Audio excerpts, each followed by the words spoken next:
5 tips you need to know when buying a used skid steer. This goes for all skid steers, used. We're talking about used pieces of equipment that you're going to buy.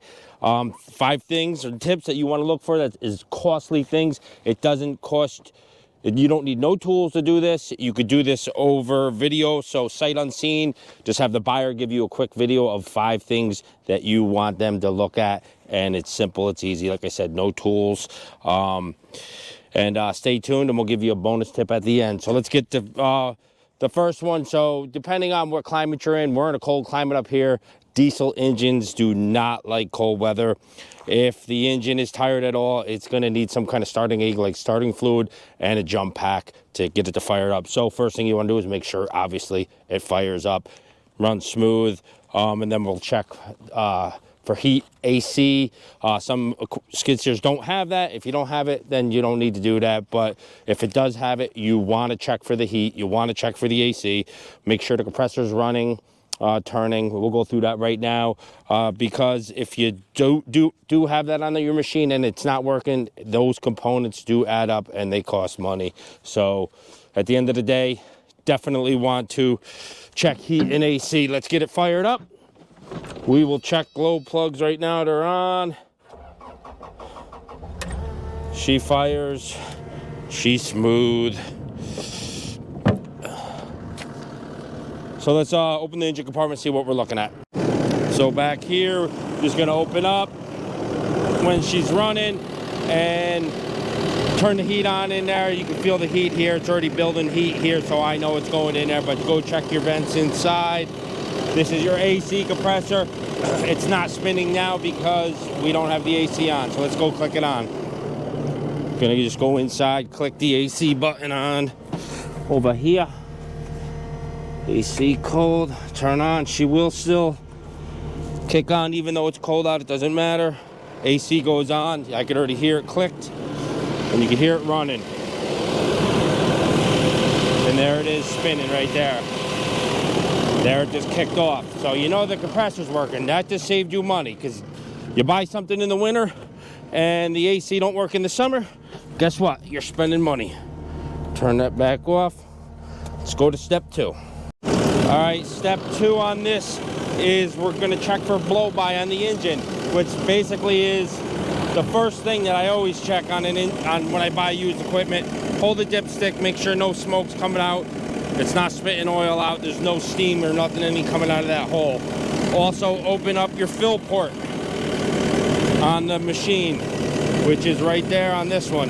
Okay, you're gonna open up that port, put the cap on there. It can dance on there. If it blows off, it's got a lot of pressure coming out of there. On a newer machine, it could be a crankcase filter that's plugged, but on the older machines, that's rings, that's blow-by. And even on the new ones, if it's got oil spitting out. So what I would like to do, have them put a piece of paper there, white piece of paper like this, set it there. If this thing's blowing up like that, it's got major blow-by. You look at the paper, if it has oil on it, that's blow-by. Walk away, just walk away. Unless you're an engine rebuilder, walk away. Trust me when I tell you, I've been there, done that. Step 3, let's do it. We got front idlers. All right, so this is what we want to check. Front and rear idlers. So here's your rear idler, here's your front idler, okay? Excuse all the dirt on this machine. It just came back and it really never got a bath. It all froze up. But these will be loose. I got a set here I can show you real quick. They're gonna squeak really bad if the bearings are bad. So if you're test running it and it's squeaking, you know the bearings are bad. It's an expensive component. Easy to put in if you're mechanically inclined. If you gotta get someone else to do it, or the dealer, it's gonna cost you money. So these are components that can be checked without tools. Run it back and forth. If it's squeaking, if you see oil down there, you really can't wiggle on it because they're pinned in there. It's not like a roller like I'm going to show you on step 4. So here is an idler out of the Kubota. This will squeak. There's bearings in here. You can wiggle this back and forth if it's out. Like, see that? So if you could do that in the machine, have some, it always is good if you have 2 people when you go look at a machine. One guy running it and one guy down watching it. But that is a bad front idler, bad bearings. Same goes with the rear, we'll do the same. Next one on the list is our bucket pins. This is where, on all skid steers, this bottom bucket pin right here in bushing is the first one to go, usually out of all the pins and bushings, because that's the ground engagement. That's where all the impact takes when you go to dig into a pile. It just transfers right to this pin. I'll show you a quick way to check those. All right, so we're gonna raise up the boom, curl the bucket down, like so. Okay, we're gonna be staring at this pin right here. Now I know this machine needs these pins, so it's a good time to show you. It's on the list for me to do. Let's get in, tip your bucket up like I did, curl it back, and watch it just engage the ground up and down with the thing. You see that moving?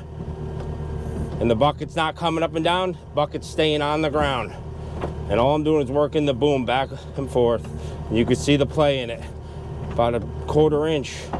So that is on the list to get fixed. Easy, quick way to know if the pins and bushings, yeah, they're not that much money, not that hard to put in if you know how, but if you have to bring it to the dealer, that's when it gets expensive. And it all adds up at the end of the day, let's just put it that way. So while we're at this next one, we still keep the bucket like so, and we're gonna lift up on the machine, get the tracks off the ground, the rollers in the air. Let's take a peek. Okay, we got the machine up in the air like that. You know, you don't need them too high, just enough to get these rollers, the track off the rollers, and you're gonna spin each one like this. And you will know if they're bad, because they're gonna rattle in your hand.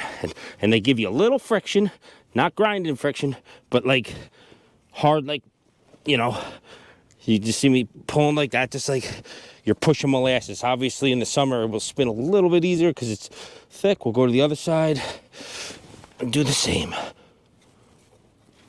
And we're all good. I was looking earlier about this one because it had some color in it versus all the other ones, and I thought it was oil, which oil would leak out of there, and that's what you want to see. You want to see them all look the same color. So I thought this one might be bad.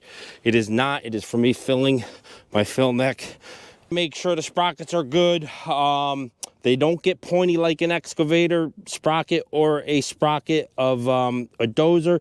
They wear in a different shape. They more taper this way, and they'll get U'd out that way.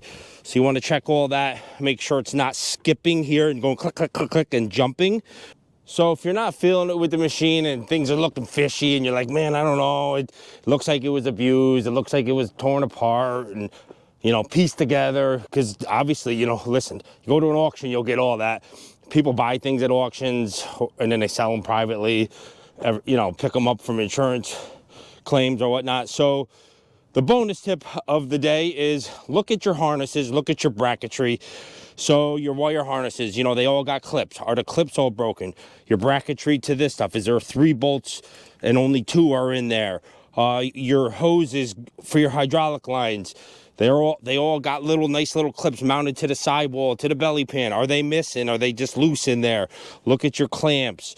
Look at anything like that, and that tells you a story if things been taken apart and put back together, because 90% of the time people don't put back, definitely bracketry on the side as far as like a hose, because it's halfway in the belly pan, you can't get back to it. They just leave that out, or they zip tie it to the sidewall, stuff like that.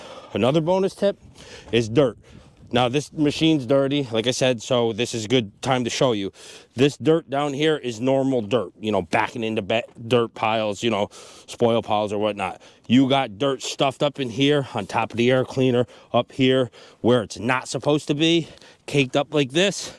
You know the thing has been sunk in the back of a swamp, a pond, dirt fell on it, it's been on its side, vice versa, just another red flag. So hopefully you got something out of this. This is buying a used skid steer. 5 pro tips that can save you money, because it all adds up at the end of the day, and everything we just spoke about will add up to thousands of dollars. So you could buy, you know, with those tips, you could buy them sight unseen.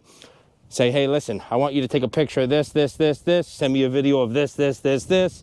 As far as, you know, cold temperature starting, do you trust somebody if they didn't already have Ethernet? Yeah, just tell them to use a digital thermometer. pointed at the exhaust. I want to see that read the temperature, what it is outside. You know what I mean?